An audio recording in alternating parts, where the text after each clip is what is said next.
Alors justement, pour moi, c'est la première vague d'un tsunami qui s'annonce, qui va être un peu plus profond que prévu, qui est l'automatisation de la société.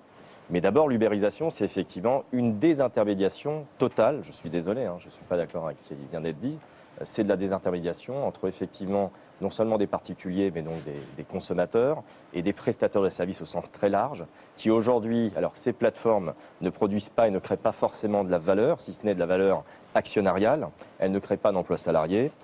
On peut même avoir quelques réticences sur, entre guillemets, leur rentabilité ou la croissance même de leur chiffre d'affaires. Dans un contexte économique, je le rappelle, malheureusement, ou de stagflation, ou en tout cas de crise économique et de crise financière aggravée. Donc pas de création d'emplois salariés. Au contraire, malheureusement, un chômage de masse. Et puis les prévisions à l'horizon 2025, alors ça c'est le côté un peu sombre, mais bon, il faut en parler, sans tabou, qui sont des prévisions faites par l'Institut Bruegel, par le MIT, par Oxford.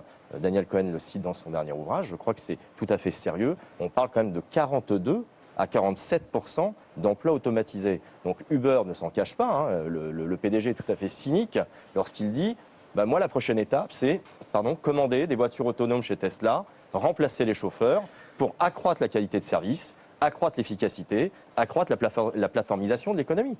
Voilà où on en est aujourd'hui. Donc, en effet, ça détruit de la valeur.